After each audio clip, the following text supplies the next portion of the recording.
Live from downtown Detroit, Local 4 News at 6 starts now. From Hart Plaza to Belle Isle, people are gathering in all the traditional hot spots along both sides of the Detroit River for viewing this grand Detroit tradition of the Ford fireworks. That they are. We are counting down to the start of the party. Our special live coverage starting in just 2 hours here on Local 4. So good to have you with us here for Local 4 News at 6 as we come to you from this huge, terrific party that gathers every year to watch these fireworks, to take you through this great tradition, which feels like a homecoming this year after our 2 years away.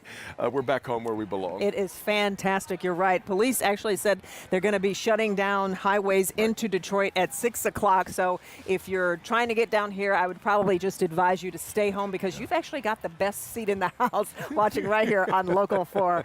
Let's take a live look at Belle Isle, see what's happening out there. Always one of the most popular spots to set up, to barbecue, and take in the big event. And we just got word that they have reached capacity there at Belle Isle too. So, again, just sit back and you have got the best seat in the house right there. It's nice testimony to the beautiful weather that we have here. Perfect conditions for the fireworks. We'll talk more about that as we move along. Let's move to a position just below us here near Hart Plaza. In fact, that's exactly where Rod Maloney is standing by. Rod? Devin, the place is teeming with life out here, but people were starting to line up before noontime. The fireworks time starts at 10 p.m., can you believe it? But they are so glad to be back, to have life returning to something that resembles normal. It's like they never went away, though. Children festooned in red, white, and blue from head to toe. It's been a long wait, though, for Jerry Guyson of Sterling Heights. It's just the most spectacular ones I've seen. I've seen them on TV and everything, and there's nothing like being here. We learned the hard way what it would be like not to have big events with food trucks. Jackson 5-Star Catering took the economic hit for 2 years, off the job here, and Robert Crabtree sums it all up. How good is it to be back? Great. I mean, we love having all the crowd back. I mean, the pandemic. The crowd started filling in the green space at the Detroit River, the kids finding things to do like games, blowing bubbles, and eating elephant ears. The families all taking in the gorgeous day and the return to something resembling normalcy. Terry Patterson saying of our fireworks, it is a staple of our city. It is what shows what we are, what we do, how big we do things, how we love each other, how we can come together regardless of what the rest of the world tries to view us as. In years past we had talked about it, but it was either weather or we had other events going on. But this year I kind of wanted to say, let's go do the fireworks downtown and make sure that they at least get that experience before they're off to college and older and they don't do it. Very excited. That's why we're here early, so we wouldn't miss it. We want to be right here, the perfect spot. And she came all the way from Texas to come here. Indeed, so many reasons to be out here for the Ford fireworks tonight. And in fact, that family you just heard from told me that the minute the announcement was made, they started making plans to be here today, and they were front row center out on the Detroit River here in Hart Plaza this afternoon. Reporting live downtown, Rod Maloney, back to you. So smart, and it's good to be back. All right, Rod, we appreciate it so much. Most people need to be bleeped when they try to describe that the was pandemic, great, wasn't it? Don't they? I think so. Kimberly mentioned watching from home, and it is the best seat because there you can choose your view. That's one of the options at clickondetroit.com. Lets you watch the main fireworks broadcast, but you also can call up several unique camera views that we've got set up for you, including a behind-the-scenes shot and the really cool one, a view from the barge as the fireworks are launched. That's right. Well, we do want to remind you, though, that you do have to become a WDIV insider to get those 6 different views, but that's easy to do. Just go to clickondetroit.com for that. And no matter which angle you choose, the weather, my goodness, it is perfect. Andrew, I told you last week there was no way that we wouldn't have a chance of thunderstorms because that's just how this goes, but that's why you're a meteorologist and I'm sitting here on the couch. Well, I've been working hard trying to take as much credit as possible, you guys. We're looking at beautiful sunshine out there, and absolutely wonderful. Not a drop of rain in sight, and yes, no thunderstorm activity at all right now, nor for the rest of the evening and tonight. On the mild side, also breezy out there with temperatures in the 70s, 72 in Mount Clemens, 76 closer to downtown Detroit over at City Airport. Gorgeous view once again for our neighbors over in Windsor. Good evening to Canada as well. Beautiful conditions on both sides of the river. 75 right now. The one hitch, it's a bit breezy out there. Winds at around 14 miles per hour, gusting to around 25. Be careful, you don't want those styrofoam cups to blow away. We're looking at temperatures that will be in the 70s for the next couple of hours up until about 9 o'clock, but then fall to the cooler 60s later on this evening and continue to be dry throughout the entire show. Remember, you can download the Local Forecasters app as well. We'll talk more about your full forecast over the next 7 days coming up. All right, sounds good, Andrew. Thank you so much. And we'll be here bringing you all the fun and festivities leading up to the Ford fireworks. Our special coverage starts tonight at 8 p.m. In fact, a little more coming up from the riverfront here a little later on during this newscast. In the meantime, let's send it back to Jason and Pamela in the studio, guys. And we're learning more tonight about a deadly hit-and-run accident that killed a pregnant woman. This happened Sunday afternoon in Southfield. The driver police have taken into custody has already been released. The one piece of positive news in all of this involves the baby. Sean Lay spoke with police about the incident and is here with the latest. Sean?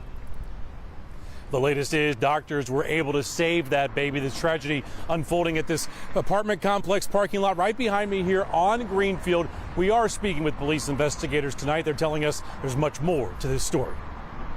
From above, Drone 4 can show you where this tragedy unfolded Sunday afternoon, here in the parking lot of Southfield's Country Court Apartments on Greenfield, right at 696. That's where loved ones tell us 27-year-old Tierra Bianca Jones was hit by a car. She was rushed to the hospital, and Jones was 27 weeks pregnant. She was taken to an area hospital along with the child. Both were initially listed in critical condition. The mother later passed away as she succumbed to her injuries, and the child was delivered at the hospital, initially listed in critical condition, but later upgraded to a stable condition. The driver of that car running off after hitting Jones. Southfield police quickly taking him into custody. He was questioned and then released pending more investigation. Tonight, people want to know why he's not under arrest. The individual didn't flee from the police department. He left the vehicle and was located a short distance away, cooperated with us fully and thoroughly. Sources tell us prior to Jones being hit by the driver, there was an altercation involving multiple people. A gun was produced, the driver telling police he was driving off to avoid being shot and accidentally hit this mother-to-be. I want to provide my condolences to the family and to anybody that's impacted by this. We all share the common sentiment when you're dealing with the loss of life.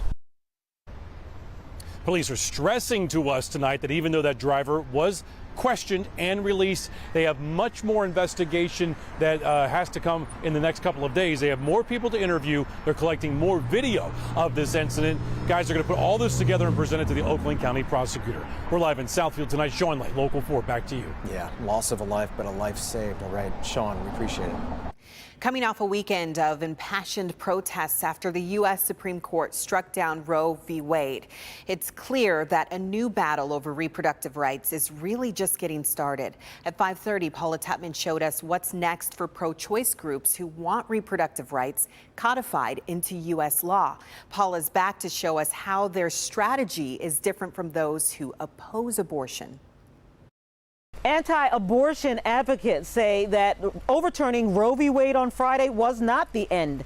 It was just the beginning for them. While there was certainly a celebratory tone Friday when the Supreme Court overturned Roe v. Wade, ending a woman's constitutional right to an abortion, this is just the first fight to end most all legalized abortion for women in the state of Michigan, according to the legislative director for Right to Life Michigan. Stay tuned. There's a lot going on. We hope that Michigan will eventually be an abortion-free state and join some of the other states that are extending legal protection to those unborn babies. Anti-abortion advocates have been playing that long game for 50 years, and with a conservative majority on the high court, they now have their eyes set on state law. We have three fronts that we are currently working on. First and foremost is to defeat the two lawsuits, one filed by Planned Parenthood and one filed by the governor. Right to Life of Michigan has filed to intervene in both of those cases. Second is to defeat the what we call the Anything Goes abortion amendment, the RFFA. They're out in the field gathering signatures. If they get their signatures, we will have to work to defeat it on the ballot in November. And then the third front, of course, is are the elections. If we don't defeat the governor and keep control of the House and the Senate, it'll be game over. Earlier today, physicians from the Committee to Protect Healthcare discussed the real-world implications for women who, for a variety of reasons, make the difficult choice to terminate a pregnancy. The youngest pregnant patient I've cared for was 9.